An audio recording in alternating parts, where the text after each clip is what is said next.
காதல் மட்டும் கல்யாணத்துக்கு பத்தாது. கல்யாணம் ஆனதுக்கு அப்புறமா டாலரன்ஸ் ரொம்ப முக்கியம். தொடச்சிட்டு ஈரமான துண்டை பெட் மேல போடுற ஒரு ஆளா இருக்கலாம், இல்ல சீவிட்டு சீப்போட முடிய வைக்கிற ஒரு ஆளா இருக்கலாம். இதை என்னால பொறுத்துக்கிட்டு டாலரேட் பண்ணிக்கிட்டு அந்த ரிலேஷன்ஷிப்ல இருக்க முடியுமா? மல்டிபிள் பார்ட்னர்ஸ் வச்சுக்கிட்டு ஒருத்தரோட டெக்ஸ்டேஷன்ஷிப்லயும் இன்னொருத்தரோட சிச்சுவேஷன்ஷிப்லயும் வேற ஏதாவது ஒரு டேர்ம்ல ஒரு வார்ம்த்தை தேடுற பீப்புள். அப்ப அந்த வார்ம்த்காக மட்டுமே ஒரு பார்ட்னரோட இருக்கிறது. ஏன்னா இன்னைக்கு பிறந்த குழந்தைக்கெல்லாம் இன்ஸ்டாகிராமை ஸ்க்ரோல் பண்ண தெரியும், ஃபோனை யூஸ் பண்ண தெரியும் அப்படின்னா அவங்களுக்கு போய் சேர்ற ஸ்டிமுலேஷன்ஸ் அண்ட் இன்ஃபர்மேஷன் ரொம்ப அதிகமாக இருக்கு.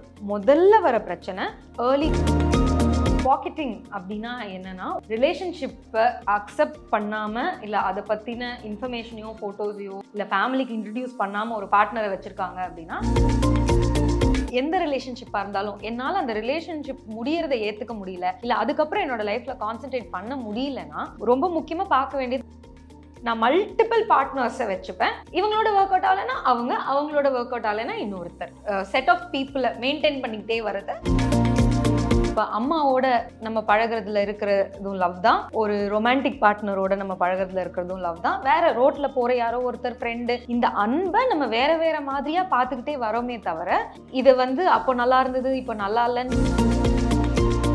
ஜென் எக்ஸ் ஜென் ஒய் ஜெனரேஷன்ஸ்ல இருந்த லவ்ல ஒரு விஷயம் அவங்களுக்கு இருக்குல்ல, என்னன்னா குளோபல் எக்ஸ்போஷர். இது ரெண்டும் இல்லாததுனாலையும் இப்போ இருக்கிறதுனாலையும் அவங்களுக்கு வெளி உலகத்தை பத்தியும் மென்டல் ஹெல்த்தை பத்தியும் ஜென் எக்ஸ் பீரியட்ல அந்த டாலரன்ஸ் கொஞ்சம் அதிகமாகவே இருந்தது. ஜென் ஒய்ல இந்த டாலரன்ஸ் கொஞ்சம் குறைஞ்சது, பட் சம்வேர் மேனேஜ் பண்ணி புல் ஆஃப் பண்ணி வந்துட்டாங்க.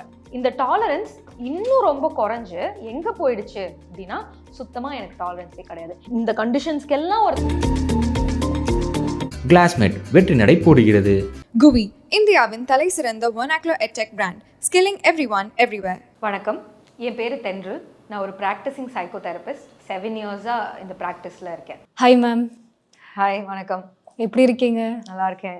என்ன பார்க்க போகிறோம் பார்த்தீங்கன்னா டேட்டிங் டேர்ம்ஸ். லவ் அப்படிங்கிறது ரொம்ப புனிதமாக இருந்தது, ட்ரூ லவ் எதிர்பார்த்தோம். ஆனால் இப்போ அப்படி கிடையாது. அதுக்கான அர்த்தம் தெரியாமல் கூட நிறைய பேர் லவ் பண்ணிட்டுருக்காங்க மேம். அது உங்களுக்கு எப்படி தோணுது மேம் இதை பார்க்கும்போது? லவ் அப்படின்னு நம்ம சொல்கிற இந்த ஆங்கில வார்த்தைக்கு தமிழில் வேற நிறைய பேர்கள் இருக்கு. நம்ம தமிழில் இதை சொல்லும் போது அன்பு, பாசம், நேசம், இப்படி நிறைய வார்த்தைகளை குறிக்கிறோம். இப்போ அம்மாவோட நம்ம பழகிறதுல இருக்கிறதும் லவ் தான், ஒரு ரொமான்டிக் பார்ட்னரோட நம்ம பழகிறதுல இருக்கிறதும் லவ் தான், வேற ரோட்ல போற யாரோ ஒருத்தர் ஃப்ரெண்டு, இப்படி நம்ம பல பேர்களை கொடுத்துட்றோம். கொடுத்ததுக்கப்புறம் அவங்களோட அந்த ரிலேஷன்ஷிப்ல இருக்கிறதுமே அன்பு. ஸோ இது ஜெனரேஷன் ஆஃப்டர் ஜெனரேஷன் இந்த அன்பை நம்ம வேற வேற மாதிரியா பார்த்துக்கிட்டே வரோமே தவிர இதை அப்போ நல்லா இருந்தது இப்போ நல்லா இல்லைன்னு சொல்றதே ஒரு டிஸ்கிரிமினேஷன் மாதிரி தான் இருக்கு. ஸோ நம்ம அது அங்கே போக வேணாம். நல்லா இல்லை, சரியா இல்லைன்னு சொல்ல வேண்டாம். அந்த ஜெனரேஷன்ல அதுக்கு வேற ஒரு டெஃபினிஷன் இருந்தது, இந்த ஜெனரேஷன்ல அதுக்கு வேற ஒரு டெஃபினிஷன் இருக்கு. ஸோ இன்னும் கொஞ்சம் எலாபரேட்டா இதை பத்தி பேசணும்னா, ஜென் எக்ஸ் ஜென் ஒய் ஜெனரேஷன்ஸ்ல இருந்த லவ்ல ஒரு விஷயம் அவங்களுக்கு இருக்குல்ல, என்னன்னா குளோபல் எக்ஸ்போஷர். இன்னைக்கு ஜென் ஜிக்கும் அதுக்கப்புறம் இருக்கிற ஜெனரேஷன்ஸ்க்கும் இருக்கிற ஒரு பெரிய விஷயம் குளோபல் எக்ஸ்போஷர். இது ரெண்டும் இல்லாததுனாலையும் இப்போ இருக்கிறதுனாலையும் அவங்களுக்கு வெளி உலகத்தை பத்தியும் மென்டல் ஹெல்த்தை பற்றியும் ஒரு ரிலேஷன்ஷிப்பை பற்றியும் நிறைய விஷயங்கள் தெரிஞ்சுக்க முடியுது. அதுக்கேற்ற மாதிரி அவங்களால அவங்க அன்பை வெளிக்காட்ட முடியுது. ஸோ இதுதான் இந்த டிஃப்ரென்ஸ். அதே போல் இப்போ பார்த்தீங்கன்னா சில பேர் லவ்வில் கண்மூடித்தனமாக லவ் பண்ணிடுறாங்க.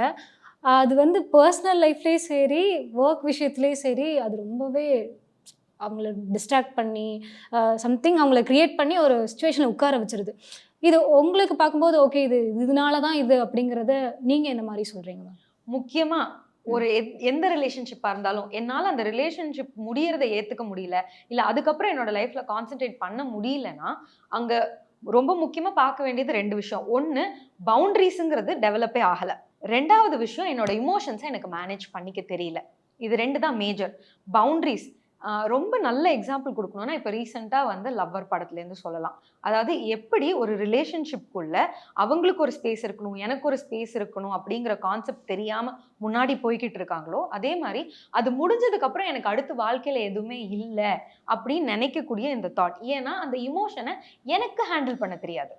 அதை ஹேண்டில் பண்ணுறதுக்கு இன்னைக்கு நிறைய இடங்கள் இருக்குது, அப்ராப்ரியேட்டான ஸ்பேசஸ் இருக்குது. ஃபார் எக்ஸாம்பிள் இன்னைக்கு தெரப்பி அவ்வளோ ஆக்சசபிளாக எல்லாருக்கும் அவைலபிளாக இருக்குது. அண்ட் இந்த பிக் இமோஷன்ஸை ஹேண்டில் பண்ண எப்போ தெரியும் அப்படின்னா, அது ஒரு பேரண்டிங் லெவல்ல இருந்தே, சின்ன வயசுல இருந்தே வரும்போது தான் அது தெரியும். இப்போ நான் அழுகும் போதெல்லாம் எங்கள் வீட்டில் அழாத, அழறதெல்லாம் வந்து நல்ல குழந்தைக்கு அழகில்ல, என்னது இது, பேசாமல் எழுந்திரிச்சு போய் வேலையை பாரு இப்படி சொல்லிட்டாங்கன்னா, அப்போ அழுகிறது தப்பு போல இருக்கு, என் இமோஷன்ஸை நான் காட்டக்கூடாது போல இருக்குன்னு பண்ண நான் கத்துக்கிறேன். இதுவே பக்கத்துல உட்கார வச்சு நீ அழுகிறன்னு தெரியுது, என்ன நடந்தது, என்ன ஃபீல் பண்ற அப்படின்னு கேட்கும் போது அந்த குழந்தைக்கு ஓகே, நம்ம ஃபீலிங்ஸை நம்ம வெளியே சொல்லலாம், சொன்னா அதுக்கான ஒரு ஹெல்ப் கிடைக்கும்.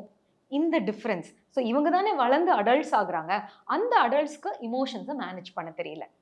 ஸோ அதனால தான் அவங்க அந்த ரிலேஷன்ஷிப்லேருந்து வெளியே வந்ததுக்கு அப்புறமும் கூட அவங்களால அவங்க அடுத்த லைஃப், ஜாபாக இருக்கட்டும், இல்லை வேற பர்சனல் லைஃப்பில் அடுத்த விஷயங்களாக இருக்கட்டும், அவங்களால அதை தாண்டி போக முடியல. ஓகே, இதுக்கான சொல்யூஷனாக என்ன நினைக்கிறீங்க மேம்? மேபி அவங்க ஓகே பாஸ்ட் லைஃப்பில் அவங்க அப்பா அம்மா இப்படி வளர்த்துட்டாங்க, ஓகே, ஆனால் இந்த டைம் இந்த சுச்சுவேஷனை எப்படி அவங்க ஹேண்டில் பண்ணணும்னு நீங்கள் நினைக்கிறீங்க? எப்படி நான் முன்னாடி இந்த குளோபல் எக்ஸ்போஷர் அதிகமாக இருக்குது இந்த ஜெனரேஷனுக்குன்னு சொன்னேனோ, அதே மாதிரி இன்னைக்கு கற்றுக்கிறதுக்கும் நிறைய விஷயம் இருக்குது. இப்போ நான் மென்ஷன் பண்ண மாதிரி சிம்பிள் பவுண்ட்ரிஸ்னால் என்ன மாதிரி பவுண்ட்ரிஸ் எல்லாம் நம்ம லைஃப்பில் வச்சுக்க முடியும், வச்சுக்கலாம், இதை கற்றுக்கிட்டு இம்ப்ளிமெண்ட் பண்ணி பார்க்குறது. இதுவே வந்து ஒரு பெரிய அவேர்னஸ். அண்ட் ஹீலிங்கான ஃபஸ்ட்டு ஸ்டெப் எப்பயுமே அவேர்னஸ் தான். எப்போ ஒருத்தருக்கு ஒரு விஷயத்தை பற்றி முழுசான அவேர்னஸ் கிடைக்குதோ அப்போவே அவங்க ஹீலிங்க்கு ஒரு ஸ்டெப் எடுத்து வச்சுட்டாங்கன்னு அர்த்தம். அப்போ இதுதான் ஒரு ரீசனாகவே இருக்கும், இதை சொல்யூஷனாகவும் இருக்கும்னு நீங்கள் சொல்கிறீங்க? கண்டிப்பாக. பவுண்டரிஸ்ங்கிறது ஒரு ஸ்டெப், இதுதான் முதல் ஸ்டெப். இதை நம்ம கற்றுக்கிட்டு தான் அடுத்து. இப்போ பொதுவாக நம்ம எல்லாருக்கும் ஒரு விஷயத்த சொல்லிட முடியாது. ஏன்னா ஒருத்தரோட வாழ்க்கையில் அவங்களோட அனுபவங்கள் ரொம்ப வித்தியாசமானது. எங்கள் அப்பா அம்மா இருந்த மாதிரி உங்கள் அப்பா அம்மா இருக்க மாட்டாங்க, வேற ஒருத்தரோட அப்பா அம்மா இருக்க மாட்டாங்க. வளர சூழ்நிலைகள் ஒன்று கிடையாது.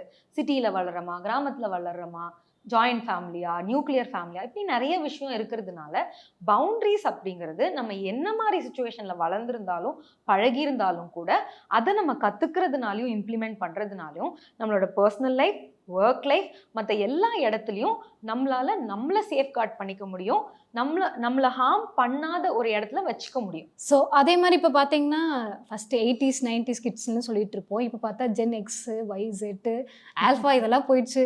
ஸோ ஜென் எக்ஸ், ஒய்செட் இதுக்கான இப்போது அந்த டைம் வந்து லவ்லாம் எக்ஸ் ஒரு விதமாக இருக்கும், ஜென் எக்ஸில் ஒயில் ஒரு விதமாக இருக்கும்.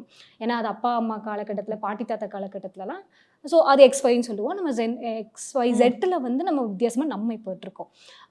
லவ் அப்படிங்கிறது இந்த 3 பொசிஷன்லையுமே என்னென்ன மாதிரியாக கடந்து வந்திருக்கு அப்படிங்கிறத உங்களோட அபிப்பிராயம் சொல்லுங்கள். So beautiful question. XYZல கடிதம் எழுதி பண்ண காதல், அப்புறம் இந்த சின்ன நோக்கியா ஃபோனில் ரொம்ப கஷ்டப்பட்டு உசுரை கொடுத்து அமுக்கி டெக்ஸ்ட் பண்ண காதல், இன்னைக்கு சும்மா ஸ்லைட் பண்ணால் வாட்ஸ்ஆப்லேயும் இன்ஸ்டாகிராம்லேயோ எதில் வேணால் அனுப்புகிற ரிலேஷன்ஷிப். இது காதல்னு சொல்ல முடியாது. காதல்ன்றது ஒரு உணர்வு. இதை எப்படிலாம் நம்ம வெளிக்காட்டியிருக்கோம்னா லெட்டர் மூலமாக, அந்த மெசேஜஸ் மூலமாக, வாட்ஸ்அப் மூலமாக நம்ம வெளிக்காட்டிகிட்டே வரோம். இது 3த்துலேயும் ஒரு பியூட்டிஃபுல்லான டிஃப்ரென்ஸ் என்னென்னா, லெட்டருக்கு ஒரு லிமிட்டேஷன் இருக்குது. என்னால் இவ்வளோ தான் அந்த ஒரு லெட்டருக்குள்ளே எழுத முடியும், இவ்வளோ தான் ஒருத்தரை பற்றி தெரிஞ்சுக்க முடியும். அப்போது நான் அதே பர்சனை ஒரு கண்டினியூட் ரிலேஷன்ஷிப்லையோ இல்லை ஒரு திருமணத்துலையோ மீட் பண்ணுறேன் அப்படின்னா, அப்போ நான் என்னோட எதிர்பார்ப்புகள் அப்போ கம்மி. ஏன்னா எனக்கு இவ்வளோதான் தெரியும், நான் இருக்கிற லிமிட்டெட் இன்ஃபர்மேஷனை வச்சு ஒரு தைரியத்தில் முன்னாடி போகிறேன். அதே மாதிரி டாலரன்ஸ் அப்போ கொஞ்சம் அதிகமாக இருந்தது. இந்த டாலரன்ஸை பற்றி ரொம்ப இம்பார்ட்டண்ட்டான ஒரு விஷயம் சொல்லணும். என்ன அப்படின்னா, காதல் மட்டும் கல்யாணத்துக்கு பத்தாது. கல்யாணம் வரைக்கும் காதல் போதும், ஆனால் கல்யாணம் ஆனதுக்கு அப்புறமா டாலரன்ஸ் ரொம்ப முக்கியம். தொடச்சிட்டு ஈரமான துண்டை பெட் மேலே போடுற ஒரு ஆளாக இருக்கலாம், இல்லை சீவிட்டு சீப்போட முடிய வைக்கிற ஒரு ஆளாக இருக்கலாம். இதை என்னால் பொறுத்துக்கிட்டு டாலரேட் பண்ணிக்கிட்டு அந்த ரிலேஷன்ஷிப்பில் இருக்க முடியுமா, முடியாதா? இந்த கேள்வியை எல்லாருமே ரொம்ப கண்டிப்பாக கேட்கணும். நம்ம சொல்ல இந்த ஜென் எக்ஸ் பீரியட்ல அந்த டாலரன்ஸ் கொஞ்சம் அதிகமாகவே இருந்தது. இதெல்லாம் அவங்களுக்கு ஒரு பெரிய விஷயம் இல்லை. ஓகே, ரோல்ஸ் பிரிச்சுக்கிட்டாங்க, ஸ்டீரியோடபிக்கலாக நிறைய ரோல்ஸ் இருந்தது. விமன் இப்படி தான் இருக்கணும், மென் இப்படி தான் இருக்கணும். அந்த வாழ்க்கை ஓடிடுச்சு, அவங்க எல்லாம் வாழ்ந்து இன்னைக்கு பாட்டி தாத்தா ஆயிட்டாங்க. ஜென் ஒய்ல இந்த டாலரன்ஸ் கொஞ்சம் குறைஞ்சது, பட் சம்வேர் மேனேஜ் பண்ணி புல் ஆஃப் பண்ணி வந்துட்டாங்க. ஜென் ஜீல இந்த டாலரன்ஸ் இன்னும் ரொம்ப குறைஞ்சு எங்கே போயிடுச்சு அப்படின்னா, சுத்தமாக எனக்கு டாலரன்ஸே கிடையாது, இந்த கண்டிஷன்ஸ்க்கெல்லாம் ஒருத்தர் ஒத்துக்கிட்டா மட்டும்தான் I can be with them. இதில் ஒரு சின்ன சேஞ்ச் இருந்தாலோ டிஃப்ரென்ஸ் இருந்தாலும் கூட ஐ எம் நாட் ஓகே. இது ஒரு வகையில நல்லது. என்னன்னா ஆரம்பத்திலேயே நீங்க அந்த ஸ்பேஸ் கிரியேட் பண்ணி சொல்லிடுறீங்க இதான் எனக்கு வேணும்னு. பட் இன்னொரு இடத்துல என்னன்னா நம்ம ரொம்ப ஒரு வட்டத்துக்குள்ள இருக்கிற ஒருத்தர் செஞ்சு கூட்டிட்டு வர முடியாது இல்லையா? ஸோ இந்த டாலரன்ஸ் லெவல்லையும் gen X, gen Y, gen ஜியில் டிஃப்ரென்ஸ் வர்றதுனால அந்த காதலோட அனுபவத்திலையும் ரிலேஷன்ஷிப்போட அனுபவத்திலையும் நிறைய டிஃப்ரென்சஸ் வந்திருக்கு. ஜென் ஜெட் ஜென்ரேஷன் நம்ம இருக்கிற ஜென்ரேஷன் இப்போ லவ் டேட்டிங் இதெல்லாம் தாண்டி நிறையா வேர்ட்ஸாகவும் சரி நிறைய விஷயம் நடக்குது. அதுக்கு புது புது வேர்ட்ஸாகவும் இப்போது கொண்டு வந்திருக்காங்க. நான் சில வேர்ட்ஸ் நான் சொல்கிறேன், அதுக்கு எனக்கே மீனிங் தெரியாது, நீங்கள் அது லைக் ஒரு எலாபரேட்டாக சொல்லுங்கள் என்னென்னு. பாக்கெட்டிங் அப்படின்னா என்னன்னா ஒரு ரிலேஷன்ஷிப்பை அக்செப்ட் பண்ணாமல் இல்லை அதை பற்றின இன்ஃபர்மேஷனையோ ஃபோட்டோஸையோ இல்லை ஃபேமிலிக்கு இன்ட்ரடியூஸ் பண்ணாமல் ஒரு பார்ட்னரை வச்சுருக்காங்க அப்படின்னா அது பாக்கெட்டிங்னு சொல்கிறாங்க. லவ் பாம்பிங் அப்படின்னா என்னன்னா ஒரு பார்ட்னர் மேலே அந்த அன்பை காட்டுறதுக்காக நிறைய கிஃப்ட்ஸாலையும் சர்ப்ரைசஸாலையும் பொருட்களாலையும் அவங்களுக்கு அந்த திகட்டுற அளவுக்கு காதில் கொண்டு போய் கொடுக்கறது லவ் பாம்பிங். ஆனால் இது கிஃப்ட்ஸ்னால இதனாலே இம்ப்ரெஸ்ட் ஆகுறாங்கன்னு நீங்கள் நினைக்கிறீங்களா? கிஃப்ட்ஸால கொஞ்ச நாள் இம்ப்ரெஸ் ஆவாங்க. ஏன்னா நம்ம ஃபிசிக்கல் அட்ராக்ஷன்ல இருந்து தான் காதலுக்கே போகிறோம். ஸோ ஒருத்தர் பார்க்க எப்படி இருக்காங்க, என்ன உடை உடுத்திருக்காங்க, எனக்கு என்ன கொடுத்தாங்க அப்படிங்கிறது முக்கியமான ஒரு விஷயமா இன்னமும் இருந்துகிட்டே இருக்கு. பட் லவ் பாம்பிங்ல என்ன பிரச்சனைனா நீங்கள் தேவைக்கும் அதிகமாக கொடுத்துக்கிட்டே இருக்கும் போது சில சமயம் அது ஓவர்வெல்மிங்காக இருக்கலாம். ஏன்னா நமக்கு ஒருத்தர் செய்கிறாங்கன்னா நம்மளும் திரும்ப செய்யணுங்கிற எதிர்பார்ப்பு ஒன்று. ரெண்டாவது ஏன் இவ்வளோ செய்யணுங்கிறது, இது எனக்கு தேவையா தேவையில்லையா. ஸோ இந்த மாதிரி நிறைய விஷயங்கள் அதுக்குள்ளே வந்துடுது. பொருட்களால் அன்பை வெளிக்காட்டிக்கிட்டே இருக்கிறது. கேஸ்பரிங்கிற வேர்டை கேஸ்பரிங் அண்ட் கோஸ்டிங் இது ரெண்டுத்தோட காம்பினேஷனாக நம்ம பார்த்தோம்னா பெட்டராக புரியும். கேஸ்பரிங் அப்படின்னா என்னன்னா ஒரு ரிலேஷன்ஷிப்பில் இருக்கிற ரெண்டு பார்ட்னர்ஸில் ஒருத்தர் இனிமே இவங்களோட இருக்க ரிலேஷன்ஷிப்பையோ இல்லை கம்யூனிகேஷனையோ கட் பண்ணணும் அப்படின்னு நினைக்கும் போது கொஞ்சம் கொஞ்சமாக அதுலேருந்து வீன் ஆஃப் ஆனாங்கன்னா அது கேஸ்பரிங்னு சொல்லுவோம். ஒரேடியாக திடீர்னு அவங்கக்கிட்ட நம்மளால் மெசேஜ் அனுப்ப முடியல, கால் பண்ணால் எடுக்க மாட்டேங்கிறாங்க, இல்லை அவங்கள ரீச்சே பண்ண முடியல அப்படிங்கிறது கோஸ்டிங். ஒரு ரிலேஷன்ஷிப்பை வெறும் டெக்ஸ்டிங் மூலமா மட்டுமே டிஃபைன் பண்ணாம இந்த பார்ட்னர்ஸ் பார்த்துக்க மாட்டாங்க, இந்த பார்ட்னர்ஸ் வேற எதுவுமே பண்ணிக்க மாட்டாங்க. அவங்களோட மொத்த ரிலேஷன்ஷிப் வெறுமனே டெக்ஸ்டிங்குள்ள மட்டுமே இருந்தா அது டெக்ஸ்டேஷன்ஷிப். அதை தாண்டி அவங்களுக்கு எதுவும் தோணாதாம, அதை தாண்டி அவங்களுக்கு வேற எதுவும் வேண்டாம். இப்போ நீங்க இந்த டேர்ம்ஸ் எல்லாம் புரிஞ்சுக்கும் போது இன்னொரு விஷயத்த நல்லா புரிஞ்சுக்கணும். இந்த ஒரு ரிலேஷன்ஷிப்ல மட்டும் இருக்கிறதுக்கான வாய்ப்பு ரொம்ப கம்மி. ஸோ மல்டிபிள் பார்ட்னர்ஸ் வச்சுக்கிட்டு ஒருத்தரோட டெக்ஸ்டேஷன்ஷிப்லையும் இன்னொருத்தரோட சிச்சுவேஷன்ஷிப்லையும் வேற ஏதாவது ஒரு டேர்ம்ல டெஃபினிஷனுக்கு கீழேயும் வரதுக்கான வாய்ப்பு இருக்கு. இப்போ சிச்சுவேஷன்ஷிப்போட மீனிங் என்ன? சிச்சுவேஷன்ஷிப் அப்படின்னா என்னன்னா அவங்க தன்னோட விருப்பத்தை சொல்லிக்க மாட்டாங்க. அந்த ரிலேஷன்ஷிப்க்கு ஒரு கமிட்மெண்ட் கிடையாது. இது கல்யாணத்தில் போய் முடியும், இல்லை இத்தனை நாள் வரைக்கும் நம்ம இருப்போம், அதெல்லாம் இல்லை. பிடிச்சிருக்கு, ஐ லவ் யூ அப்படின்ற ஸ்டேட்மெண்ட்ஸை கூட யூஸ் பண்ணாம அது ஒரு மாதிரி எனக்கும் பிடிச்சிருக்குன்னு தெரியும், உனக்கு பிடிச்சிருக்கணும் எனக்கு தெரியும், இதை இப்படியே கொண்டு போகலாம். No expectations, no definition, commitment கிடையாது, அதுக்கு ஒரு டிஃபைன்டு ஸ்பேஸ் கிடையாது. ஸோ இப்போ அதனால இவங்க வேற பார்ட்னர்ஸ் கிட்ட பேசக்கூடாதுன்னு எதுவும் கிடையாது, இல்லை அவங்க இது கல்யாணத்தில் போய் முடிய போகுதுன்னு கிடையாது, எதுவுமே இல்லை. ஸோ அதை ஹேண்டில் பண்ணுற விதமும் கூட அவங்க ஒருத்தருக்கும் ஒரு இது மாதிரியா. எஸ், கண்டிப்பாக. கஃபிங் அப்படிங்கிறது வந்து குளிர் பிரதேசங்களில் மட்டுமே இருந்த ஒரு டைப் ஆஃப் ரிலேஷன்ஷிப்னு சொல்லிட முடியாது. பட் எதுக்காக அப்படின்னா லோன்லினஸை டேக்கிள் பண்ணுறதுக்காக. எஸ்பெஷலி நமக்கு குளிர் ஜாஸ்தியாக இருக்கும்போது நம்ம எல்லாருமே ஒரு ஹியூமன் டச்சை, ஒரு வார்ம்த்தை தேடுற பீப்புள். அப்போ அந்த வார்ம்த்துக்காக மட்டுமே ஒரு பார்ட்னரோட இருக்கிறதுங்கிறது கஃபிங். ஒன்றோ ரெண்டோ எத்தனை பார்ட்னர்ஸோட வேணால் இருக்கலாம், பட் அந்த மாதிரியான ரிலேஷன்ஷிப்பை தான் கஃபிங்னு சொல்லுவாங்க. பிரெட் க்ரமிங் அது அந்த வார்த்தைக்கே உரிய ஒரு ஐடியா. அது என்னன்னா என்னோட அன்பை எனக்கு எப்போ வேணுமோ அப்போ மட்டும் பிரெட் க்ரம்ஸ் மாதிரி நான் தூக்கி போடுவேன், காமிப்பேன். எப்பயுமே அந்த அன்புலலாம் இருக்க மாட்டேன், எப்பயுமே ஃபோன் பண்ணி பேச மாட்டேன், அதெல்லாம் காட்ட மாட்டேன். எப்பப்போ எனக்கு வேணுமோ அப்போ மட்டும் அன்பு செலுத்துவேன், அப்போ மட்டும் பேசுவேன். அதுதான் பிரெட் க்ரமிங். தேவைங்கிற டைம் மட்டும் அட்டென்ஷன் கொடுக்கறது, தேவையான டைம்ல மட்டும் அட்டென்ஷனை கொடுத்துட்டு அதுக்கப்புறம் விட்டுறது. பிரெட் க்ரமிங்ஸ் வந்து கடைசி வரைக்கும் வருவாங்களா, இல்லை அவங்களும் ஸ்டாப் பண்ணுற மாதிரி? இப்போ நம்ம டிஸ்கஸ் பண்ணுற எல்லா டேர்ம்ஸையுமே நம்ம எந்த டெஃபினேஷன் கீழேயும் கொண்டு வரவே முடியாது. இது எங்கே வேணால் போய் முடியலாம், எப்படி வேணால் முடியலாம். அது அந்த பார்ட்னர்ஸை பொறுத்து தான். கம்ப்ளீட்டாகவே டிபெண்ட்ஸ் ஆன் த பார்ட்னர்ஸ். இதுக்கு ஒரு defined beginning middle and end கிடையாது. இப்போ கேஸ் லைட்டிங்கிறது வந்து ஒரு ரிலேஷன்ஷிப்புக்கான பேர் கிடையாது, அது ஒரு டாக்ஸிக் ட்ரேட். ஒரு பார்ட்னர் இன்னொரு பார்ட்னரை மேனிப்புலேட் பண்ணி அந்த ரிலேஷன்ஷிப்பில் நடக்கக்கூடிய அசம்பாவிதங்களோ இல்லை தப்புகளுக்கோ அந்த ஒரு பார்ட்னர் மட்டும்தான் காரணம், நீங்கள் உங்கள் பர்சனாலிட்டியை மாற்றிக்கிட்டா இல்லை உன்னோட பிஹேவியரை மாற்றிக்கிட்டா இது எதுவுமே நடக்காது அப்படின்னு அதை மேனிப்புலேட் பண்ணுறது கேஸ் லைட்டிங்னு சொல்லுவோம். இதுக்கும் ஒரு நல்ல எக்ஸாம்பிள் லவ்வர் படத்தில் காமிச்சிருப்பாங்க. நீ சொல்லிட்டு போயிருந்தா நான் இப்போ கோவப்படவே மாட்டேனே, நான் கோவப்படலைன்னு இதெல்லாம் நடந்திருக்காது. ஸோ ஒருத்தர் மேலே மட்டும்தான் இந்த தப்பு அப்படிங்கிற மாதிரி அந்த மேனிப்புலேட்டிவாக சொல்லும் போது அது கேஸ் லைட்டிங். நான் கவனிச்ச ஜென்சி வார்த்தைகளில் சிலது சொல்கிறேன். ஒன்று பெஞ்சிங். பெஞ்சிங்கிறது என்னன்னா, நம்ம எப்படி கார்பரேட்டில் பெஞ்ச் அப்படின்ற வேர்டை நம்ம யூஸ் பண்ணுறோமோ அது மாதிரி நான் மல்டிபிள் பார்ட்னர்ஸை வச்சுப்பேன். இவங்களோட ஒர்க் அவுட் ஆகலைன்னா அவங்களோட ஒர்க் அவுட் ஆகலைன்னா இன்னொருத்தர். ஸோ இப்படி ஒரு செட் ஆஃப் பீப்புளை மெயின்டைன் பண்ணிக்கிட்டே வர்றதை பெஞ்சிங்னு சொல்லுவோம்.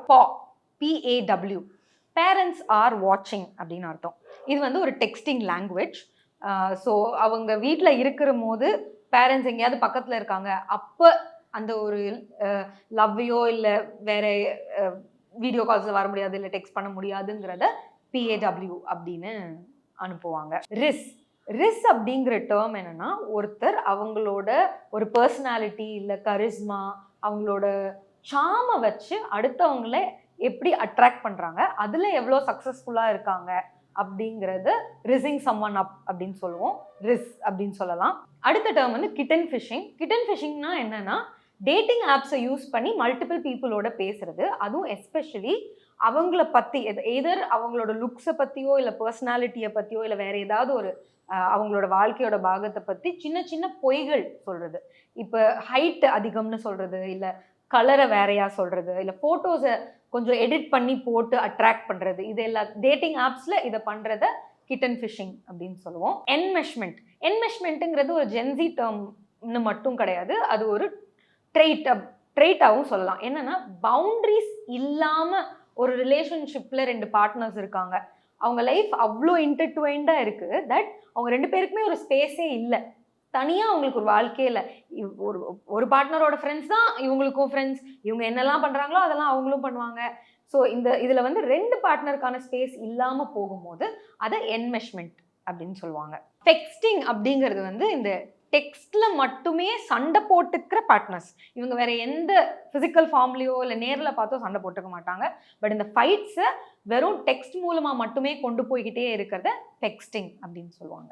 ஜென் ஆல்ஃபா அப்படின்னு சொல்லக்கூடிய இப்போ இருக்கிற குழந்தைகள் இந்த ஜென் ஜீயை விட அதிகமான ஒரு குளோபல் எக்ஸ்போஜரில் இருக்காங்க.